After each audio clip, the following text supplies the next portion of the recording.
I worry, for example, that people get their science off of random places on the internet. Neil Degrasse Tyson has been a guest on my show before when I did a podcast called Under the Skin. He is not a scientist, but he's a science educator. Some people say he changed his tune when hit with some Me Too style attacks or inquiries. Depends on what you think of the validity of those particular Me Tooisms, I suppose, for want of a better neologism. Here, Neil Degrasse Tyson is talking about how aggrieved he is that people get their information from sources that are not verified. Often what people mean when they say that is, why don't you just trust me? Why won't you do what I tell you? Does anything bother you in the last, I don't know, maybe year of presidential elections that makes you think that maybe science is in trouble?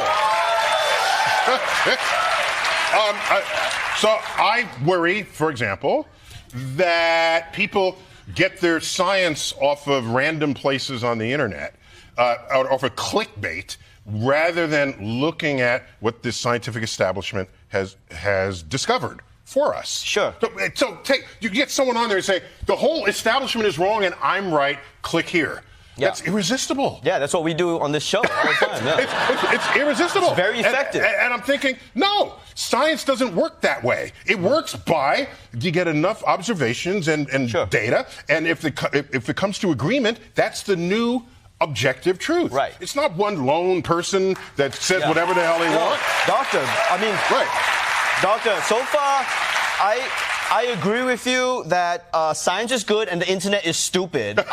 That's pretty incredible, because we are living in a time where only clinical trials that are profitable are being undertaken and only information that is expedient is being released. Let me take the most taboo subject I possibly could, vaccines and autism. When people say there is no evidence to suggest that a link between autism and vaccines, do you think there might be a reluctance to conduct such studies? Ask yourself that question and have a look at our interview with Aaron Siri, and he will talk to you in great depth and explain to you the way that Big Pharma and the clinical trials complex can manage and control information.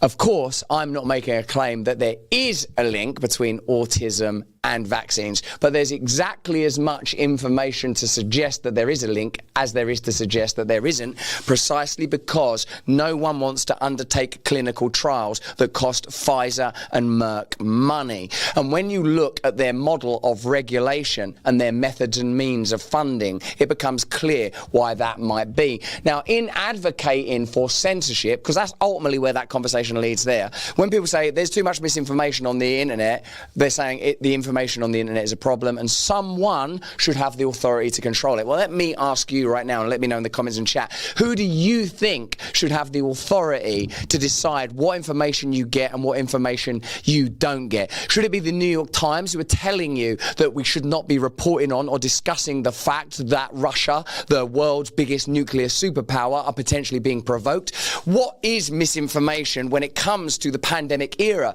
and adverse and yellow card events that were like, or at least showed a correlation between taking certain medications and symptoms and side effects? Who do you trust to be in charge of the information? Now, what's fantastic when you dig deeper into this is you'll find that from an atheistic or materialistic perspective, it's perfectly rational to make human intelligence the apex of all of our hierarchical systems, and therefore the ultimate authority, and therefore the adjudicator and utilizer of justice. If there is no sublime or divine power, if there is no supreme intelligence, then we are the supreme intelligence. And the authority I just discussed, we can delegate that authority or grant that authority to whoever the establishment or system decides is worthy of it. So who gets to censor your information? The government will tell you who's going to censor your information. Who tells you whether or not a medicine is safe? The government will decide whether or not a medicine is safe. Who decides whether or not there should be a war or shouldn't be a war, or whether a war should be escalated? The government will tell you. By getting rid of God, by declaring there is no God, you don't get rid of authority and power, you just grant it I would say, to the devil himself. The devil in the form of human hubris and human superciliousness. And you know it when you see it. You know when you see a lack of humility. You know when you see the stripping away of doubt and the kind of certainty that comes from, you have to be 6 feet apart. You have to wear a mask. Is there any science for 6 feet apart? No. Is there any science for masks? No. You have to take this medication. Is there been any trials on clinical transmission? No. Clinical trials, on transmission. No. We begin to understand that when they mean science, they mean scientism, a new God and a new dogma. Of course it has its advocates in public spaces to coat it in soft power, to lubricate it, to make the penetration of their power less disruptive as it enters you. But there is only one power that we should be yielding to. And it's not for me to tell you what that power is. It's not for anyone to tell you what that power is. But if you become awakened, you will be less likely to tolerate their corrupt, institutionalized, hubristic power. And when people go on and say, like, I guess they were joking about the results of the election, were they? And Neil deGrasse Tyson was like, oh no, the craziness. People saying, anti-vaxxers. Oh, Bobby Kennedy. Extraordinary. Extraordinary you will know them by their fruits. You will know them by their fruits. You will sense it by what it flows out of them. You will see what their agenda is and what is within them. So if people are talking about, I saw a brilliant post on X when someone was talking about some new potential environmental disaster, and like the first post underneath it was, is there a tax we can pay for that? They will always be attempting to justify and legitimize further control. That's the important thing.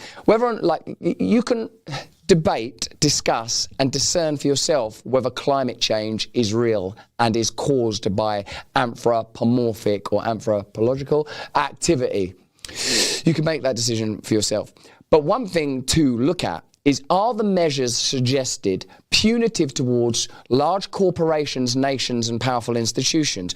Or do they grant further authority to governments to legitimately exert further taxes or measures of social control over ordinary civilians? If it is the latter, you know that was the agenda. And we are going to be talking about martial law a little later in the show. Let me know in the comments and the chat what you think about that Neil deGrasse Tyson moment there and the way that it was covered. If you're watching this anywhere other than Rumble, then, you get off that platform and get onto Rumble, because we can speak freely here, as has been demonstrated by the New York Times Chris Pavlovsky story.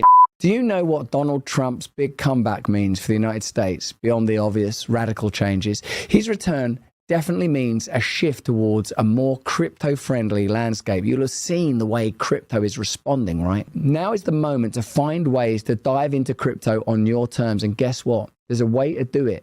GoMining is redefining how people earn Bitcoin. With their platform, you don't need to buy and set up expensive equipment. Instead, you can own a digital miner that represents a share of real mining power. It's essentially buying your piece of the Bitcoin mining pie, but without the stress of setting up rigs, handling maintenance, or paying those soaring electricity bills. And you can start with just $25 actually. Here's what's even cooler. GoMining and Stay Free are teaming up for a special offer. The first 50 people who buy $100 worth of miner using the code Stay Free, all caps, will receive an exclusive digital miner from Stay Free as a gift. Once you own one, you can upgrade it to earn more rewards. This ain't just an NFT that sits around looking pretty. It's a real income generating asset that you can hold, grow, or sell if you decide it's time to move on. So if you're ready to dip into Bitcoin mining, check out GoMining. Use the code STAYFREE, all caps, for a 5% discount at checkout. But hurry, that code is only valid for the next 10 days. Hey, thanks for watching. If you want to see more uncensored content where free speech can flourish, join our live stream. Click the link right here to watch the next video if you want to, or become a member of a growing movement. Download the Rumble app and you'll be informed every time we make a new piece of content. Stay free.